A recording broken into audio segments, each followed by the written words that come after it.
د نبی کریم صلی الله علیه وسلم د سیرت پاک سلسله میں شروع کړی دا څلورمه هجره کې چې کوم غټ کارونه شیو امتیرو جمعو کې بیان کړل. پنځمه هجری هغه کې یو څو غټ غټ کارونه شوي دي ادر ته بیان کم. په پنځمه هجره کې د نبی علیہ السلام یو لوی غزا شوې ده، هغه ته غزوه بنی المستلق وی او غزوه مریسیع متوي.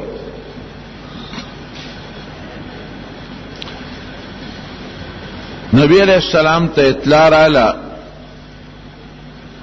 چې د بنو المستلق دا یو قوم دی، خزاعی او قبیله د هغې شاخ دی. وی د خزاعی قبیله چې کوم شاخ دی بنو المستلق د هغې مشر دی حارث ابن ابي زرار. په مدینه منوره د حمله اراده لري. کدا نبی علیہ السلام د کافرو سره رونو جنگونه کړي دي او جهادونه کړي دي، د کافرو مجبور کړي دي. نو دا اطلاع راورسېدله چې د بنو المستلق را کوم سردار دی حارث ابن ابي زرار په مدینه د حمله اراده لري او خپل قوم مسلح کړي دي او د بهر نه خلق راغوښته دي. نبی علیہ السلام یو درېږه د دې خبرې لاول معلومات کو، تحقیق کو. نو حضرت بریده ابن حسیب اسلمی رضی الله عنه دی اولیږه چې تلاړ شو ته معلومات والا چې دا خبر رښتیا ده او که دروغ. بریده ابن حسیب اسلمی رضی الله عنه لاړ، واپس راغی او حضور پاک مبارک ته اوی چې د الله رسول خبر رښتیا ده، د بنو المستلق ټول قوم جمع دی، مسلح دی، وسلې برابر کړي دي او غیر چا پیره کوم چې قبیلی دي باندې دي دا غینه هم خلق راغون کړي دي. خو مضبوطه اراده لري چې په مدینه منوره باندې حمله وکړو او مسلمان مکمل ختم کو. دوی سازش واقعی کدی راغلی و په مدینه حمله کړي وي نو کله الله امداد نه وي نو مسلمان ته به لوی تاوان رسولو. حضور پاک مرګرو سره مشوره وکړه چې دوی راځي او په مونږ حمله کوي نو مونږ ولې لاړ نشو، دی به ویریږي او دا جرأت به ونه کړي.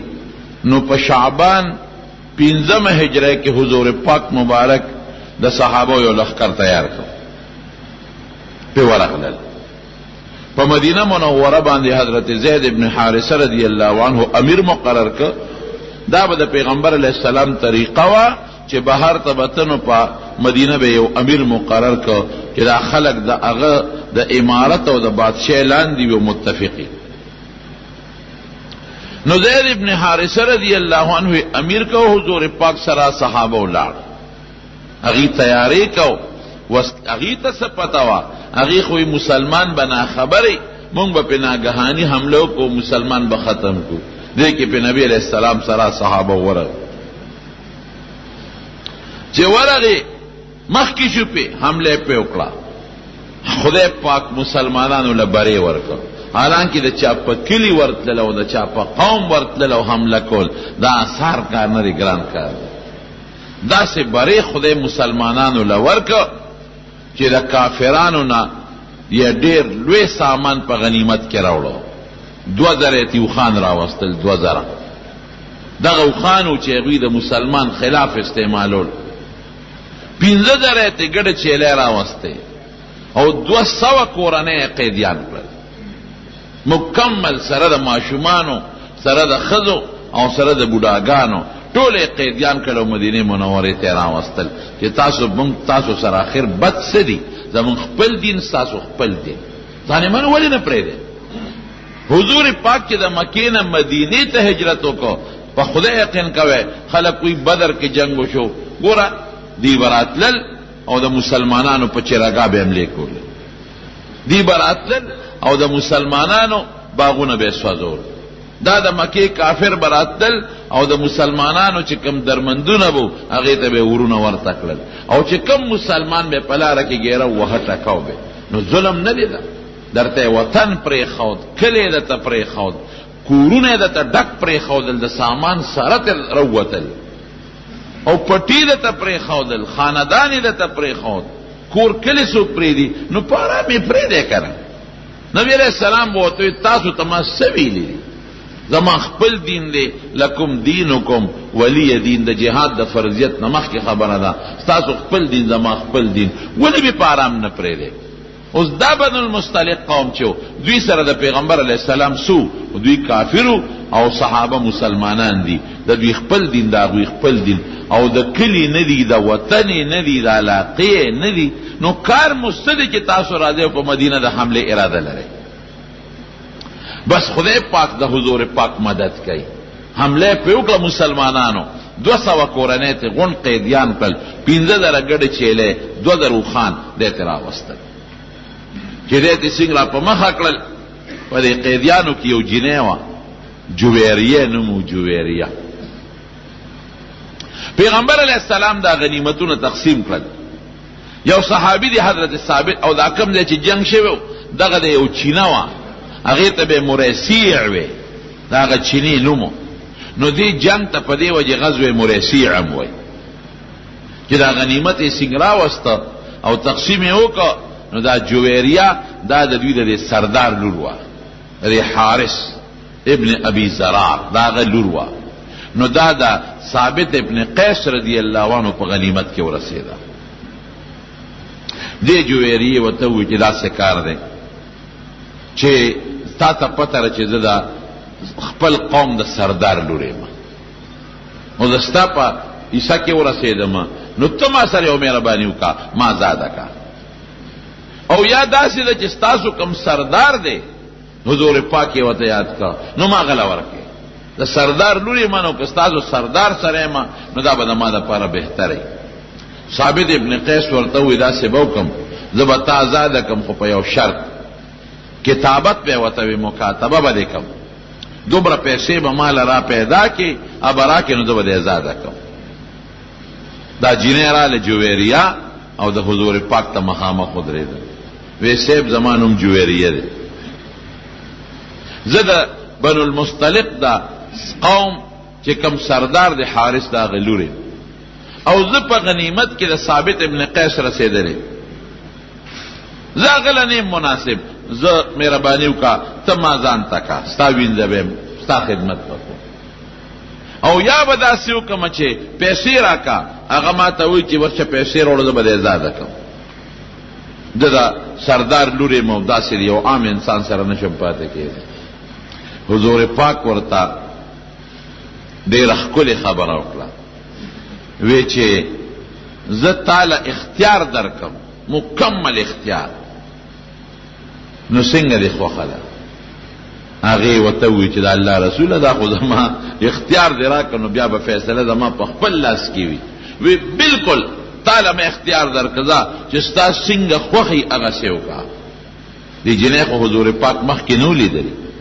د هغې خدا خیال و چې دا به عام یو بادشاه وی او یو مشر وی او چې د نبی علیہ السلام خبرې واورېدې او د حضور پاک حالت ته وکتل نو دا لږ سوچ وکړو سوچ ته پس وی چې اختیار زمی نو زه دا غواړم چې ستا په نکاح کې راشم نبی علیہ السلام ستا خوښه ده ډېره ښه ده ثابت ابن قیس ته نبی علیہ السلام ووی وی زه هغه سره خپله خبره د خلاصه کړه راله د حضور پاک په نکاح کې خو لا فیصله د نکاح نبي صاحب ونه کړه وی زه ته خپل سوچ وکړه وی زما خو داسې خوښه ده وی زه خیر دی فوري فیصله مه کوه په دې ته سوچ وکړه پلار یې راغی دا حارث او ځان سره بلا اوښان راوستل او په دې خیال لاغه چې د مالور په قیدیانو کې بنده ده چې دا لور را خلاصه کوم او چې مسلمانان څومره مال غواړي چې ولا ورکم.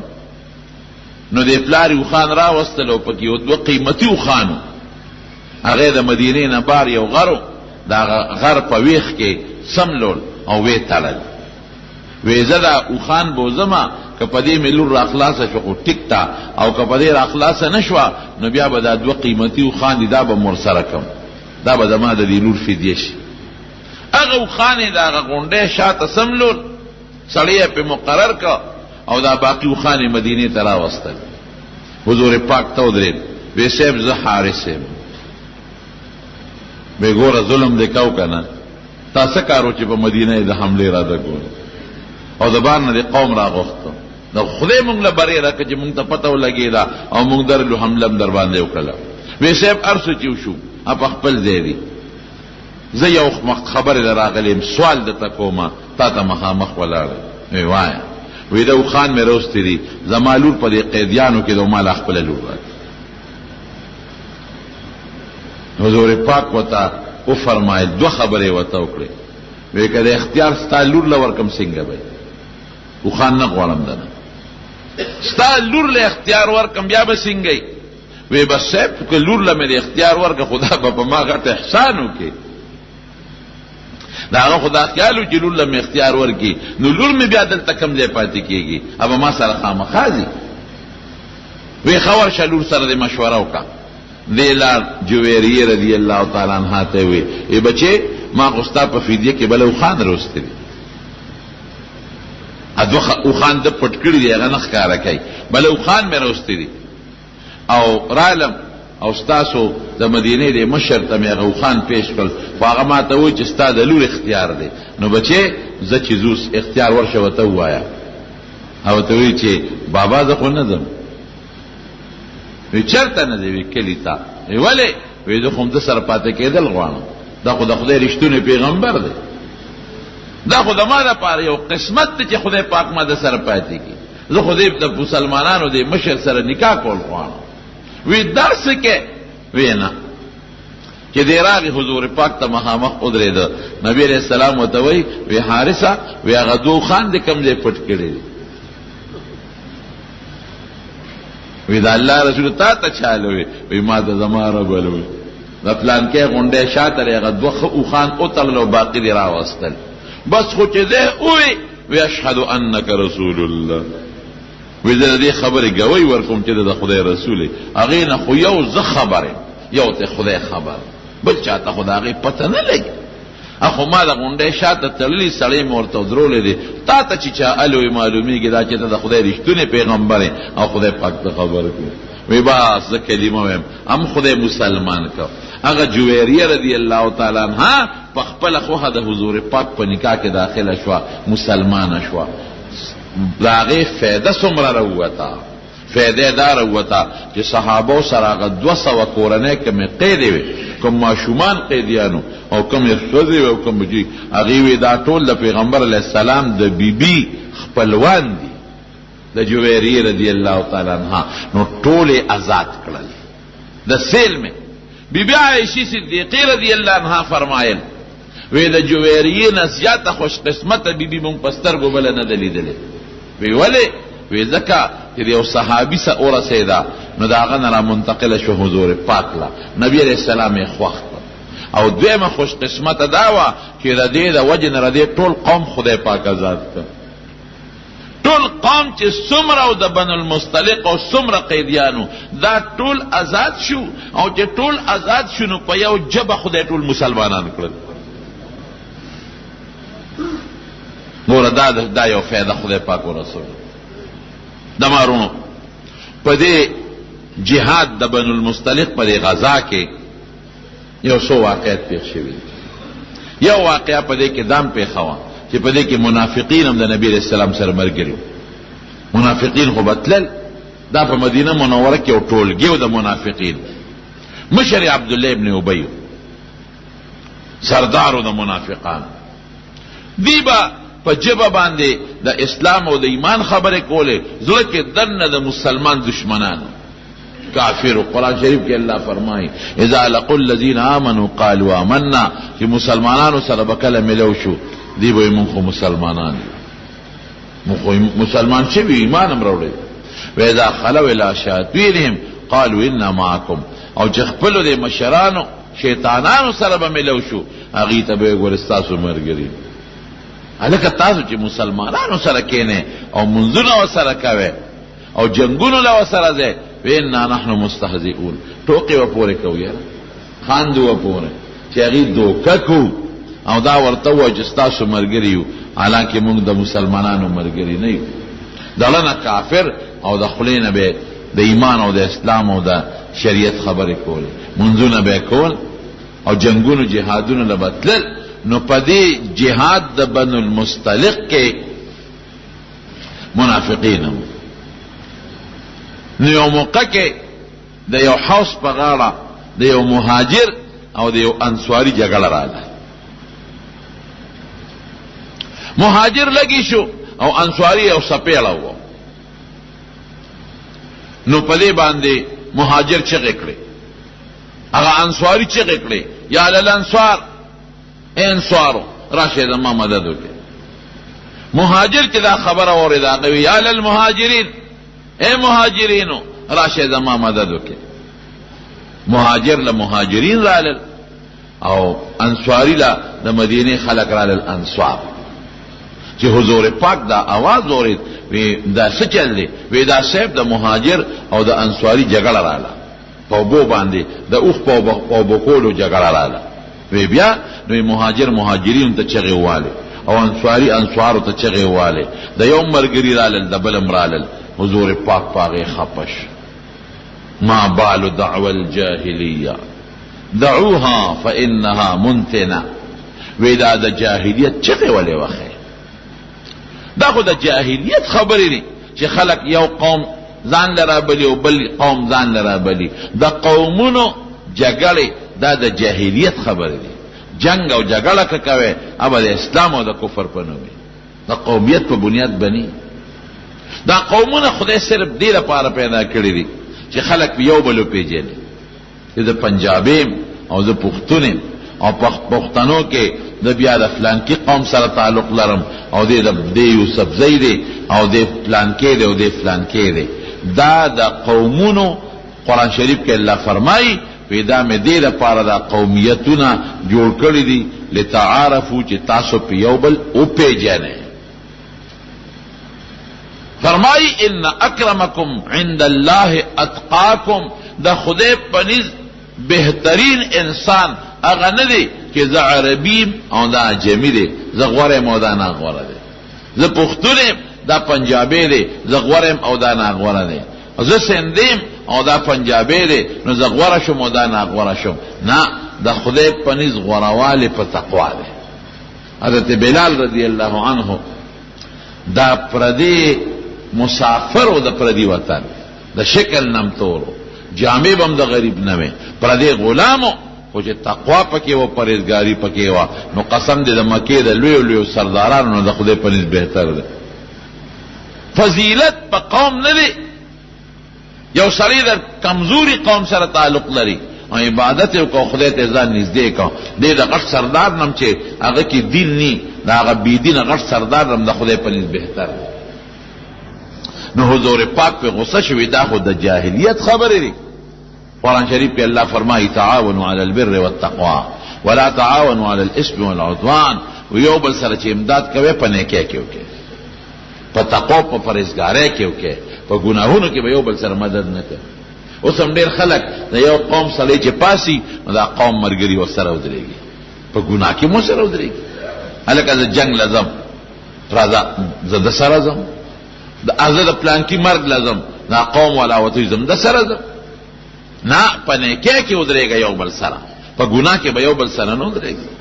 نو حضور پاک اعلان وکړو وی ما بارو دعوى الجاهلیه، وی دا د جاهلیت چغې ولې وهې چې مهاجر لدی مهاجرین راځي او انصاری لدی انصار راځي. نه، د قومیت په بنیاد یو بل سره مدد کول او د قومیت په بنیاد یو بل سره جنگ کول دا ګناه ده. وی دعوها فانها منتنه، وی دا د ګناه خبرې مکوئ چې مهاجر دې ځان له مهاجرین راغواړي او انصاري ځان له انصار راغواړي، وی دا بدبویه خبره ده. زمارونو دو سیزونه دی، یو ته نیکی و یو ته ګناه. نیکی خوشبویه ده او ګناه بدبویه ده. لکه دلته کې چې څنګه ګلاب خوشبویه ده او ګندګي نجاست د چرګې او یا د انسان یا د حیوان هغه بدبویي کوي. موږ ته خو د دې نه خوشبویي او بدبویي راځي. دا رنګیرونو دا نیکی چې ده دا خوشبویه ده، خوشبویه دا دې نه فرشتو له خوشبویي ورده، خدای له خوشبویي ورده. او چې څومره ګناهونه دي بدبویه ده. ګوره ګنام داسې بدبویي کوي لکه ډیران چې څنګه بدبویي کوي. یو حدیث پاک کې راځي چې انسان دروغ وایي. نبی علیہ السلام فرمایي اذا کذب العبد، چې سړی دروغ وایي د دې دروغجن د خولې نه بدبویي ځي. تباعد عنه الملک میلا، نو فرشته د دې خولې نه یو میل تختی. دې کې دروغ وایي. اذا كذب العبد تباعد عنه الملك ميلا من نتن ما جاء به. دغه دروغ وې د دې دروغ نه داسې ښه بیندي لکه ډیران چې یو میل ته فرشته لري تختی. دا دروغ بدوینه. په دې سفر کې حضور پاک را روانو چې مدینه ته را نږدې شو، نو صحابو ته اوس ښه بوی را باندې ولګید. داسې بوی را باندې ولګید چې داسې بوی را باندې چته نه لګېدلې. وی سه په علاقه کې خو سب مردار نشته، بعضې وخت کې د مردار شی پروت دي د هغې نه بدبویي ځي. نبی علیہ السلام نه چې د منافق مړ دی، چې د منافق مړ دی او دا بوی د هغه دغه روح دی. صحابو غږونه که پته نه وه چې مدینې ته راورسېدل، معلومات یې وکړل، نو په هغه ټیم په مدینه کې یو لوی منافق مردار شوی. دا دی ګوره د منافق د روح نه بوی دی. یو حدیث کې راځي چې نیک سړی کله مړ شي دا روح فرشتې راوالي او د جنت نه ول ښکلی کفن راوړي خشتا، نو په کفن کې ونغاړي، نو دا روح بر اسمان ته وړي اندراج د پاره علیین ته ځي. نو چې بر اسمان ته اندراج لوړي نو په دې لاره فرشتو باندې خوشبویي لګي. نه فرشتې دعا دته کوي، وی خدای الله وی دې سړي له جنتونه ورکا. نن د وجه په مون خوشبویي ولګېدل او فرشتې په دې فضا کې خوري دي. د خدای نه سوال کوي چې خدای دا روح په مونږ راواله. نور فرشتې وی الله دا روح په مونږ راواله، دې روح نه خوشبویي دي. او چې کوم سړی بدعملی او دې مړ شو د روح نه بدبویي دي، نو فرشتې خدای نه سوال کوي خدای په دې لار خدای روح د مراواله دم بر اندراج لروان، یا خدای په دې طرف خیمه راواله او خیره وته کوي اے فلان کی خدای دې خوار کا، خدای دې هلاک کا، کته تا ګناه نه وکړي نن بستا د روح بدبویي په مونږ نه لګېدل. یو بل وی محدث ته یو روایت نقل کوي وی چې کله انسان د ګناه اراده وکړي، په زړه کې د ګناه اراده وکړي، دا فرشتي په پیشي ها کرام الکاتبین کی طرف ته نیکه والا فرشتي ناستري، هغه فرشتي چې ستا نیکه لیکي. ګس طرف ته هغه فرشتي ناستري چې ستا ګناه لیکي. دوی ته څه پته لګي چې د انسان په لکه کې د ګناه سوچته او د انسان په لکه کې د نیکو سوچته. چې انسان په دې ځل کې د نیکه اراده وکړي نو دا فرشتي لیکي، او کدی د ګناه اراده وکړي نو دا فرشتي لیکي. دې ته څه پته لګي. سفیان ابن عیینه لوی محدث دی، هغه وایي چې دا سړی د نیکه اراده وکړي نو د دې ځل نه خوشبویي بار راوځي. نو فرشتو ته پته ولګي دا خوشبویي د وجه نه چې د نیکه اراده کړې د نو نیکي ولې ولیکي. او کدی په دې ځل کې د ګناه اراده وکړي د دې ځل نه یو ښه بوی راوچت شي، فرشتي په پوه شي چې دا بوی خو د ګناه د په ځل کې د ګناه اراده کړې ده، نو هغه ول هغه ګناه ولیکي. لکه څنګه چې یو سړی دا هغه اګرمي وکړي او د دې خولې نه ښه بوی په اګرمي سره راوځي. دقه رنګې زمارونو د معدې دا بوی په مونږ خراب او دغه لګي، بد بوی لګي. د ګناه بوی دا په فرشتو باندې بدبویه لګي هغه ګناه او نیکی دا هغه خوشبویه او بدبویه نه معلومه. یو بل حدیث کې راځي نبی علیہ السلام فرمایي واسخا بوی را باندې ولګي.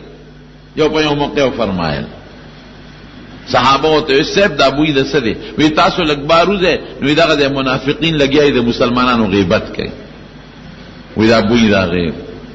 صحابه چې باندې لاړل واقعي منافقین لګیو ورسره کې ناستل هغه د مسلمانانو غیبت کو.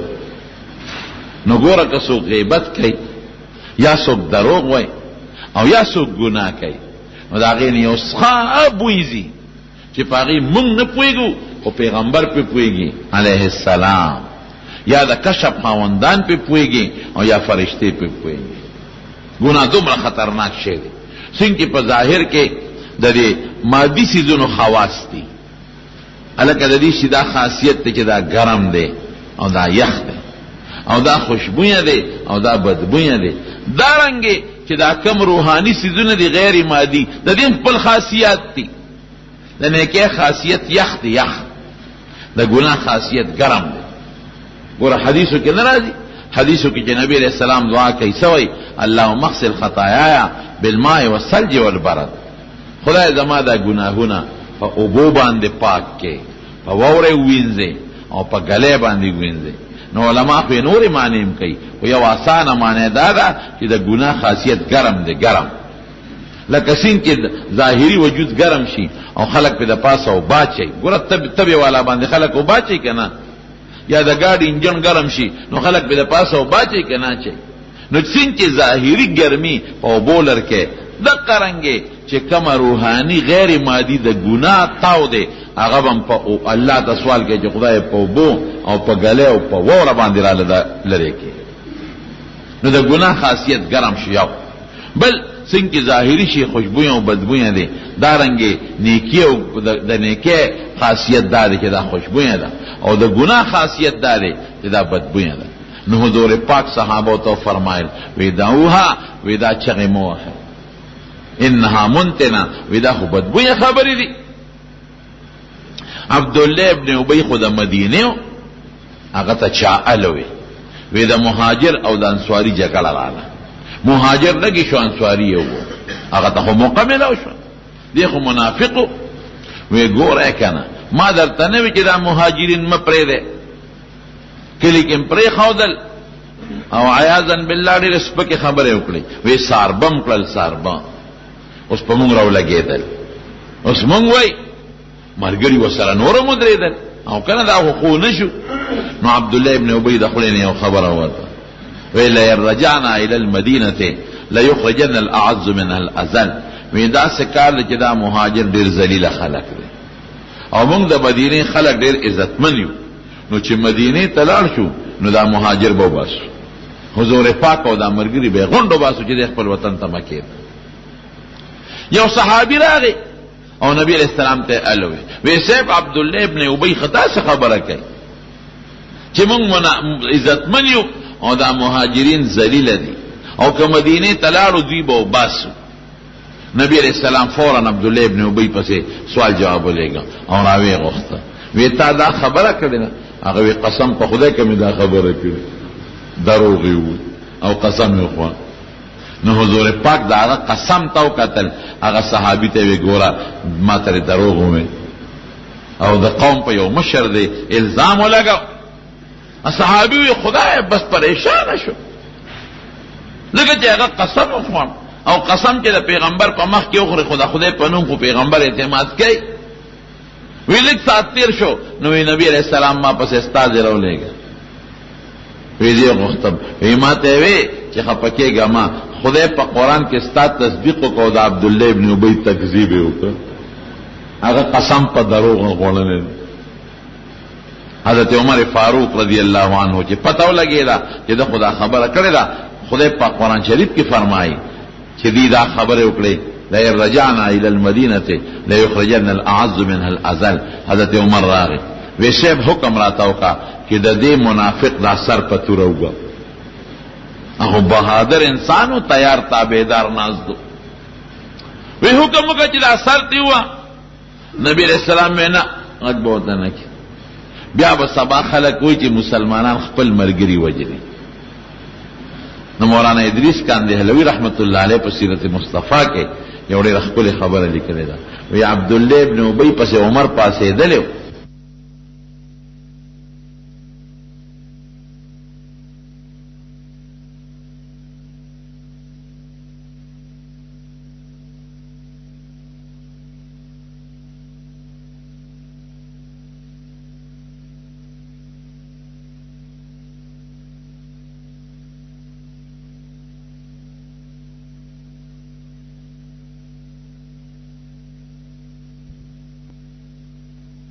تنگو مدی پریخود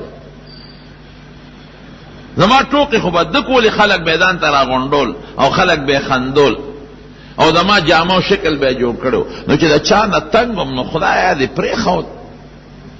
الله وی ستا جامې چولې نو مالا حیا رااله چې یو سړي ظاهر شکل ستا په شان جوړ کړی دی او جامې هم ستا په شان جوړ کړی ده او زه ول سزا ورکړم. مالا حیا رااله روغ وره تاسو تم زداوي مونږ مسلمانان یو او خدای مونږ لري خپل پیغمبر مبارک راکړي. نو مونږ هم پکار دي چې مونږ د حضور پاک مبارک په شان جامې استعمال او د حضور پاک په شان شکل ځان له جوړ او د حضور پاک په شان وکړه د هغې په شان کردار او د هغې په شان لباس ځان له جوړ. خلک د انګریز په لباس نن فخر کوي. هغه ته جامه چي چې د انګریزانو په شان دي او هغه شکل جوړی چې د پیرنګیانو شکل دی. قسم دی چې د حضور پاک شکل دا خدای ته خوښو ځکه خو هغه له هغه شکل ورکړي. نو موږ له پکار یو منافق داسې دی منافق چې دې دننه منافق دی خو شکل یې د مسلمان جوړ کړی دی د هغې په وجه خدای دې بچ کوي. یو کافر دی دننه کافر دی او د موسی علیہ السلام د ټوکو د وجې به د هغه لباس اچاو او خدای پاک بچ کړ. نو حضور پاک حضرت عمر ته فرمایل وی عمره وی ظاهر کې شکل زمونږ دی د صحابهو دی نو خلک وایي چې مسلمانان خپل سړی وژني غږ ورته مه کوئ. نبي علیہ السلام مدینې منورې ته راغی. د دې عبدالله ابن ابی زوی دی هغه سوچه مسلمان دی د هغه نوم هم عبدالله دی.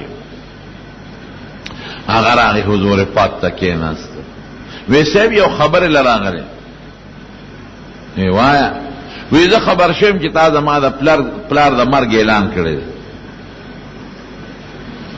وی نو بیا نو وی که زما د پلار د مرګ اعلان دی کړي نو صاحب ما ته ووایه چې زه لاړ شم او پلار مړ کم او سر یې راوړم او ستا په خپو کې وغورځوم نه بل چا په لاس یې مه وژنه. زه پېښه و زما پلار پېښه اوس به زما د پلار سر ستا خپو کې پروت دی. حضور پاک ورته فرمایل چې نه ما خو ستا د پلار د مرګ اعلان نه دی کړی. نو دې سره د هغې لاړ دا پلار یې په اس باندې سورو عبدالله ابن ابی دا زوی ورته لار کې وناړو اس یې کلک ونیو وی بابا را کوش کوز یې کړ او د دې مری نه کلک ونیو د دې ګریوان او توره یې ورپسې راوان رشته.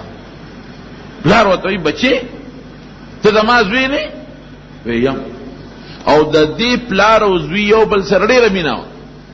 خامخا د پلار او د زوی مینه خو بعضې پلار او زوی داسې چې د هغې یو بل سره ډېر محبت وي. ای بچې ته زما هغه فلان کې زوی نه وی بابا یم بلکل یم. وی بیا توره دې باندې پسې ولې واغشته وی د ګریوان نه دې ولې ونیولم وی تا حضور پاک ته ذلیله ویلي دي او ځان ته دې عزتمن ویلي دي. تا ویلي دي چې که مدینې ته لاړو زه عزتمند یم او حضور پاک د هغه ملګري ذلیله دي دا به وباسو پرېږدونه ځان ته د عزتمن او حضور پاک ته ذلیل. بابا ډېر راته ګران یې زما پلار خو قسم په خدای که د حضور پاک نه راته ګران دی راته ستا نه ګران دی. وی اوس به وی چې زه ذلیل یم او حضور پاک عزتمند دی هله دې پرېږدم او که دا نه وی دغه توره باندې دې سر وام وی زه ذلیل یم او نبی علیہ السلام نوم یې واغې چې هغه عزتمند دی.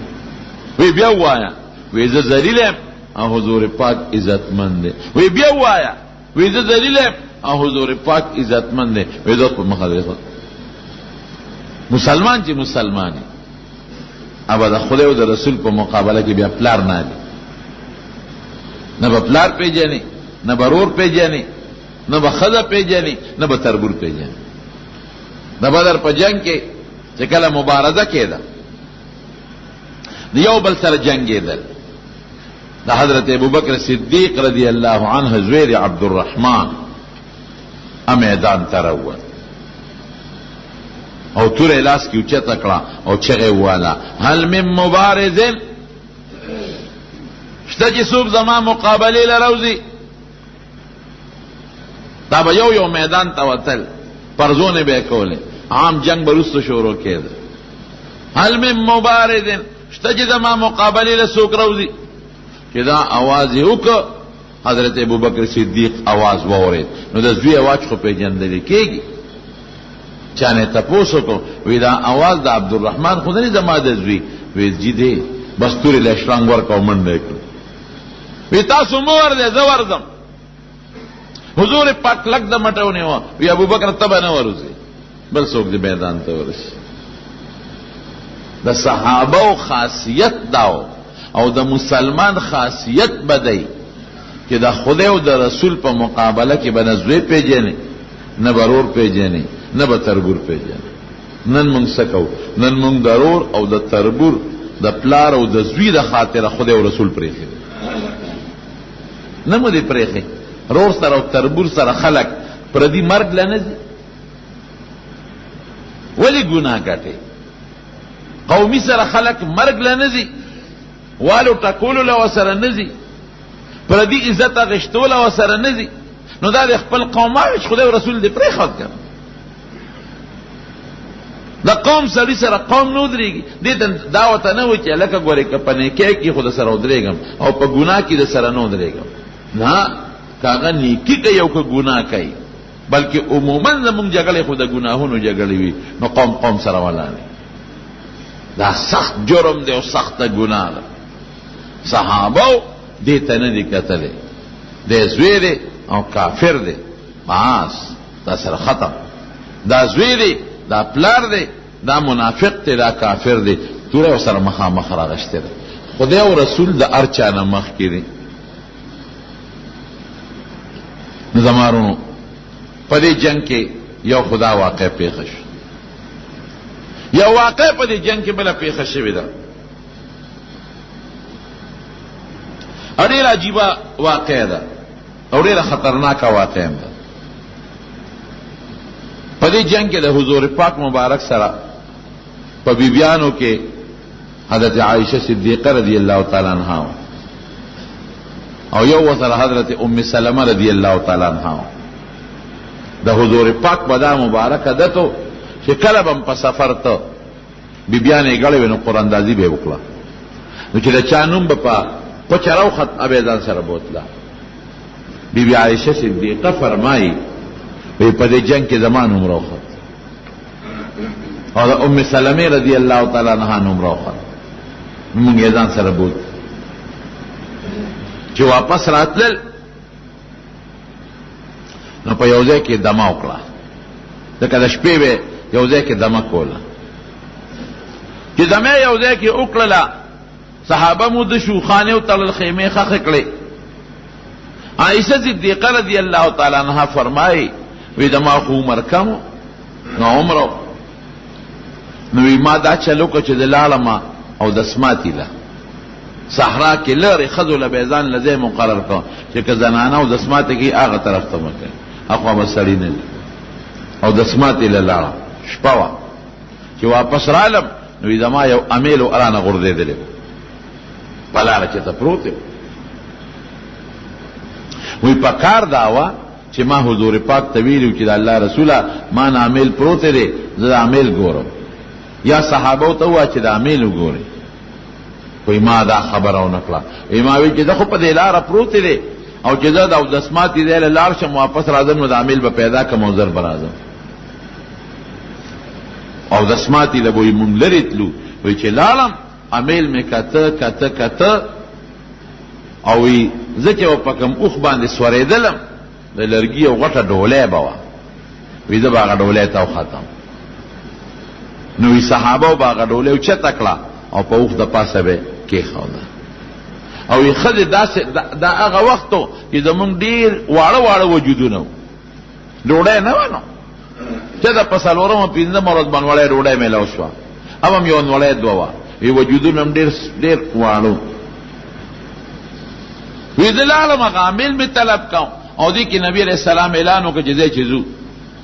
وی صحابه و خو د لرګي ډولۍ وه غټه درانه، هغوی هغه ډولۍ اوچته کړه او په اوښ یې کېښوده او د هغوی دا ګمان و چې ګنې عایشه پکې ده.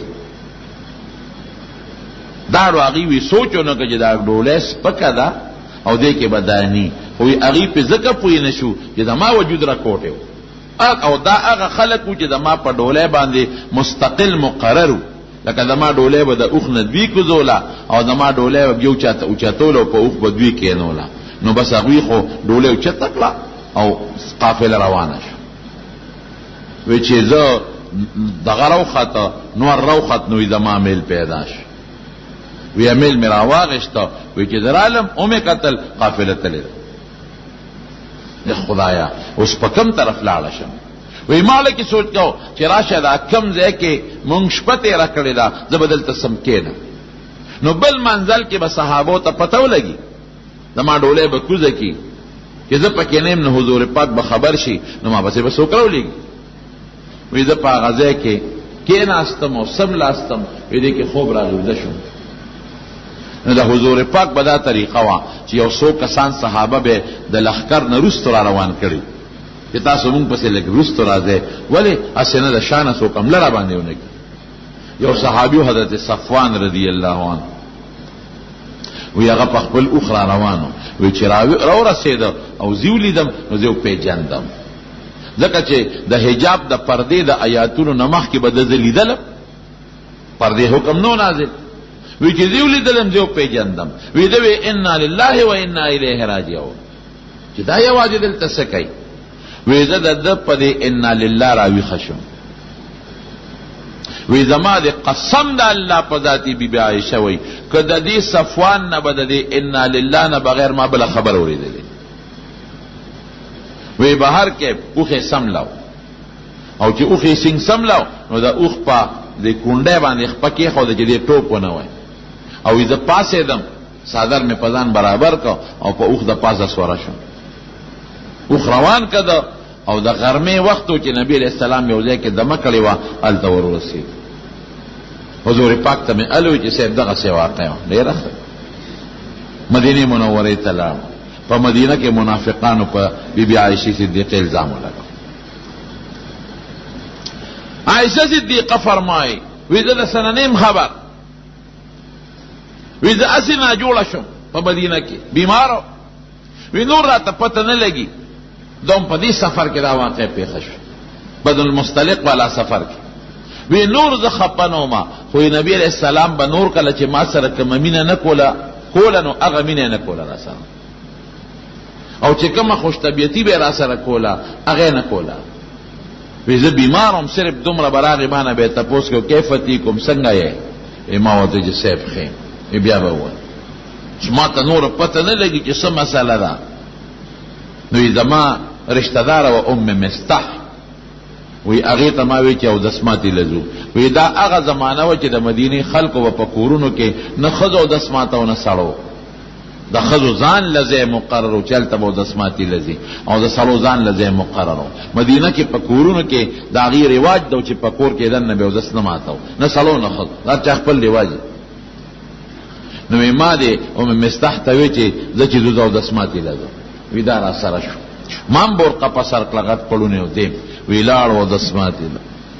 وی چې واپس راتلو نو دې ام مستح تیندک وخوړه، دغه یې خوړه را پرېښوده. نو زوی ته یې خیرې وکړې چې تعیسه مستح دې خدای هلاک کړي. وی بیا ډغره وخوړه، بیا خیره وکړه، بیا ډغره وخوړه، بیا خیره وکړه. وی ما ورته وی تسبین رجلا شهد بدرا، دا څه کوې؟ ستا زوی خو بدري دی، د بدر صحابي دی، نو ته بدري ته خیرې کې؟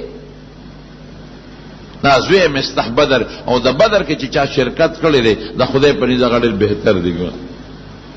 ځکه یو ځل حضور پاک نه جبریل علیہ السلام تپوسو کو وی کیف تعدون اهل بدر فیکم وی اهل بدر ستاسو څه خیال دي چې څنګه خلق دي نبی علیہ السلام وتوی پټول مسلمانانو کې هغه خلق چې بدر کې شرکت کړی دا بهترین خلق دي نو جبریل وتسوی وی کوم فرشتو چې د بدر په غزا کې شرکت کړي د پټول فرشتو کې هغه بهترین فرشتي دي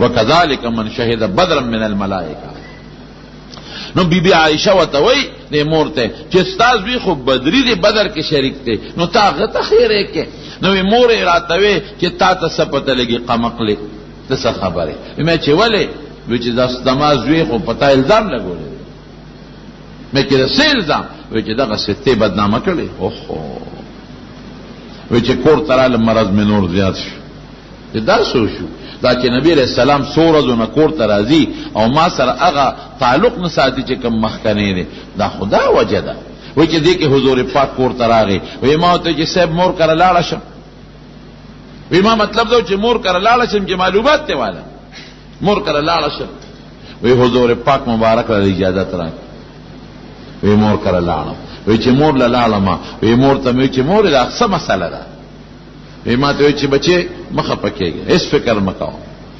هیڅ هم نشته وی چې نه ما پوي کا وی راته صرف دومره وی چې بچي خیر دې چې کومه خزه ډولې وی کنو د خاون خوخه مې او بنیم وی نو خلکو پسې خبرې کوي بنیم خبرې کوي او وی ما چې خدا خبرې جوړ ما پسې کیږي وی ما ته وی چې پزان قلار کا خدای به خیر کی وی ما چې موري نبی علیہ السلام دې خبرو نه خبر دی یو میں چې پلار میں ته خبر دے ابو بکر وی بس جلا په جلا شوم وی ټول شپه مې وجلل او په دې شپه کې ما د خوب رانجم وانه چول رانجه څونه معمولی شی دی د خوب رانجه دا چې ما په دې شپه کې پټه خوب مونږ او یو شان جالم او سار روز مې ټول په جلا کې تیر کړه چې خدای پاک داسې دی دا خو زما یوازې ذات نه دی که په ما چا غلط الزام ولګو زما پلار لاړ بدنام شو تباه شو د حضور پاک تلوي ضرر دی ځکه د نبی علیہ السلام مبارک ته زما د وجه دا څه مسله ده لیکن نبی علیہ السلام ډېر پریشان دی میټینګ یې راوغوښت حضرت علي راوغوښته علي صاحب ته وایي چې علي څوک حضور پاک انتہائی پریشان دی او په دې کې مرکزی کردار د عبدالله ابن ابی دی هغه ته به خلک راغونډېدل او دا پراپیګنډې به یې کول بهر کیف علي صاحب سره مشوره وکړه وی څه چل وکړو علي صاحب ورته وایي وی د الله رسول ولې فکر مند دی النساء سواها وی ښځې د دې نه علاوه ډېرې زیاتې دي له ښځې لږې دي څه وی خیر داسې کار وکړه چې د کور ستا کومه وینځره بریره هغې نه تپوس وکړه ابره ته پوره لوایي حضور پاک حضرت بریره راوغوښت بریرې ته په دې عایشې پوهېږي چې دا څنګه ده بریرې ورته وی د الله رسوله قسم مې دې په خدای وي که زه په عایشه کې په دومره عیب پوه شوی دونه عیب پکې نشته او وی ما ته داسې معلومه ده عایشه لکه زرګر ته چې سره درسنګ معلومي هیڅ غلطي پکې نشته صرف یو شی دی چې عمر یې کم دی نو کله اوړه واغږي دا تیوده شي نو چیلی راشي هغه اوړه وخوري دا یو بې پروا ده عمر کم دی بې پروا ده نه څه بې پروایي کې شوي به او باقي پکې غلطي نشته بیبیانو نے تپوس کو اسامه ابن زید نے تپوس کو د کور خاوند دی د حضور پاک د مرئی زوی دی وی ستاسو خیال دی وی صاحب د سرو درو ټوکړل ما ته پته نږدې نه راته معلومه ده بیبیانو نے تپوس کو حضرت زینب بنت جحش داسې نورې بیبیانې چا د پیغمبر علیه السلام زړه ته کتل نو هغه ته به وي چې صاحب ولې پریشانه کېږي بس پرېږدې د نورې ښځې نه کېدي څه حضور پاک میټینګ راوغوښت د صحابه په مدینه منوره کې او ډېر صحابه کېنول وایي زه څوک یم زه خو ډېر پریشان یم په ما خو ډېر لوی ټینشن دباو دی او بیا فورا حضور پاک د عبدالله ابن ابی نوم واغېسته وی ردی سړي نو ما څو خلاص کی دی خو ما ته هر قسمه تکلیف را رسوي او حتی چې زما په بیبي باندې د ظالم الزام ولګاو او یې څوک چې د چا الزام یې ولګاو هغه صحابي ما ته معلوم دی هغه صحابي غریب په کور کې به ناسو جړل به هغه به داسې جړا کوله چې عادت نشم ویلې وی دی خو زما کور ته ما سره زمانه بغیر نه داخلېږي ما ته صحابي معلوم نه ما ته خپله بیبي معلومه ده او دې کمبخت چې دی نو زما پرې نه ښودم نو زما په کور کې دنې په مې الزام ولګا. سعد ابن معاذ رضی الله عنه د اوس قبیلې سردارو اپاسېده هغه وی صاحب ما ته حکم کوه که زمونږ د قوم نه کې دی اوس مردار کم مړی کم او که د خزرجیانو نه نو مې کېدله مړه کم. دا خبره لږ د خزرج قبیلې او سردار او سعد ابن عباده په هغه بده ولګېده. هغه وی ته داسې مه وایه که زمونږ د قوم نه مونږ به وجنو ته به څنګه وجنې. هغوی دواړه یو بل سره په جګړه شو. بیا علیه السلام نبی علیه السلام مسله دفع کړه. راغې حضور پاک بی بی عایشې ته تپوس یې وکړو د عایشې صدیقې د مور نه ام رومان نه وی عایشه څه شوه؟ وی صاحب هغه ناسته ده کور ګوټ کې. وی څه حال دی؟ وی ستا د کور نه چې کله راغلی ده هغسې په جړا ده اوسه پورې جاړي اوښکې نه دي قلاده شي او ستا د کور نه چې په کومه ورځ راغلی ده او ویښه ناسته ده او هغسې ویښه ناسته ده.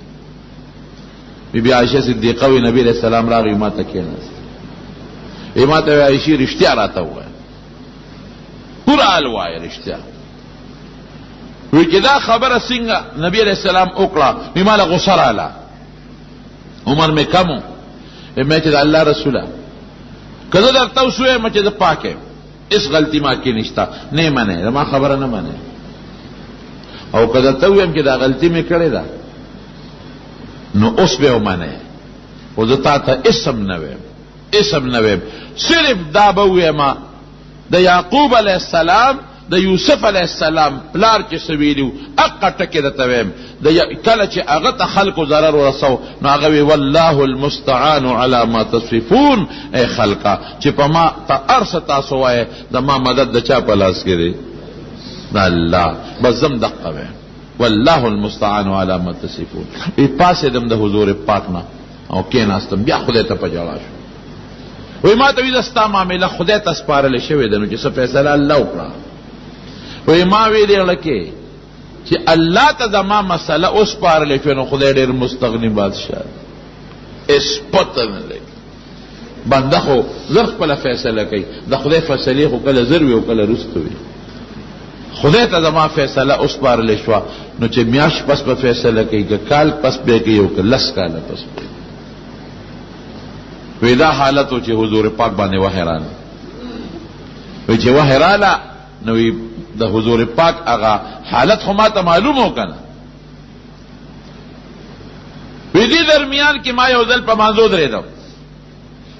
وی چې په مانځه ودرېدم نو ما د سترګو په دې ګوټ کې کتل نو نبی علیہ السلام ما ته کتل.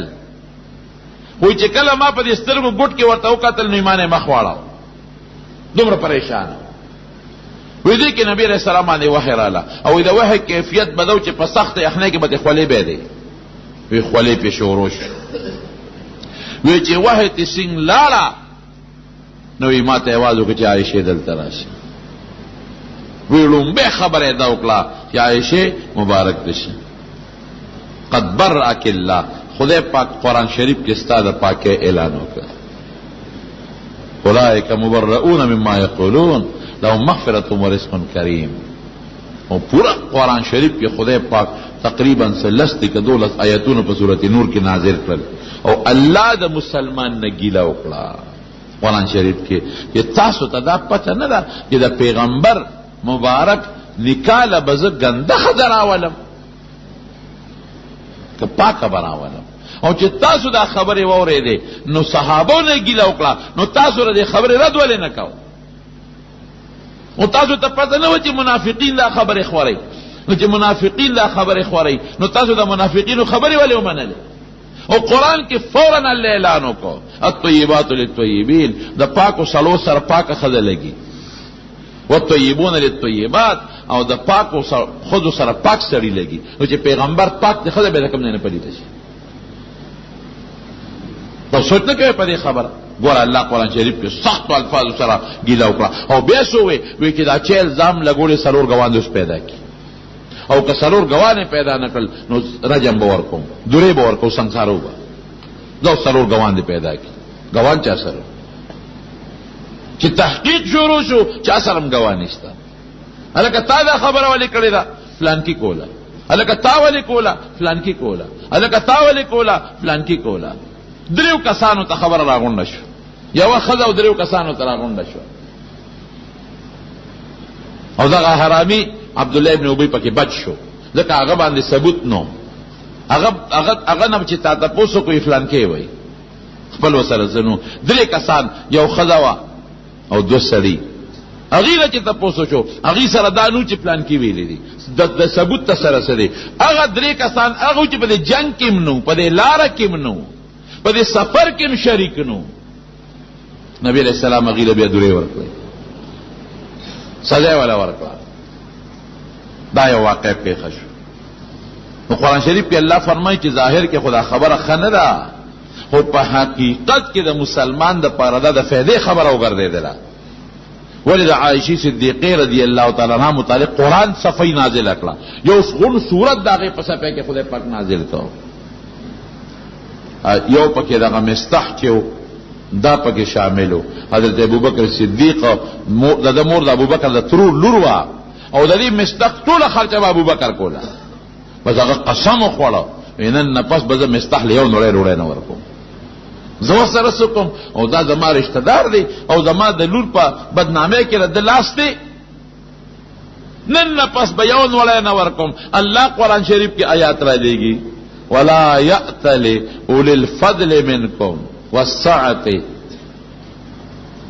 چې کوم د فضیلت او د فراخه مالدار خلق دی قسمونه دي نه خوري ان یؤتوا اولی القربى والیتامى قسمونه خوري چې زبا نیکی نه کو نوړې ډوډۍ باندې ورکو الا تحبون ان یغفر الله لكم پدې خدای بخي تا دا نه د خوخه چې دل ډوډۍ ورکو خدای دی وبخي نو حضرت ابوبکر نبی صاحب راغوښته وی ابوبکر د مستحنه د قسم خوړ یا خود اره حضور پاک څومره رحم دل دی او د الله څونه رحم دی ضرر ابوبکر تمو حضور پاک تمو ضرر دوالو ته دي دوالو ته او بیا حضور پاک ابوبکر راغوښته وی تا قسم خوړ چې مستحله ډوډۍ نه ورکو قرآن کې الله وی یو سیب قسم می خوړلې دی وی الله وی چې استاد نه د خوخه چې الله دی وبخي دا ډوډۍ ورکي وی دا الله رسول ولې منه د خوخه چې مو وبخي نو وی ډوډۍ ورته واپس کا وی با زما د قسم می مات کې کفاره ورکوم مستحبانه به ډوډۍ نه بندو بیا وته چالو کړه دا واقع په خوشو په سفر کې هغه عبد الله ابن ابي چې کوم د منافقانو سردار دی او دا دې کې شریکو چې کله مړ شو زوی راغی حضور پاک لا وی صاحب پلار مې مړ دی وصیت یې کړی دی چې د ما جنازه به نبی علیہ السلام کوي او د حضور پاک کمیس براوړي نبی علیہ السلام کمیس ور کوي واخه ځکه دا یو وخت حضرت عباس له کمیس ور کړی دیواله دا کمیس صحابو ته صاحب کمیس چاله ولېګا ستا مبارک کمیس هغه منافق لدی ولېګا وې زما کمیس ولا فایده نه ور کوي پرېګه دا ور کوم ولا جنازې له چلال سنگ مخامخ قدر جنازې تا او خلق ولار دي حضرت عمر ورغه نبی علیہ السلام د لمن نکله کونیو او تصلي على عبد الله الله رسوله دومره بهادر دي ځکه قوم ټول ولار زوی ولار او دا غي مخکې نبی علیہ السلام د لمن نه نشي وې ته په عبد الله ابن ابي په منافق جنازه کې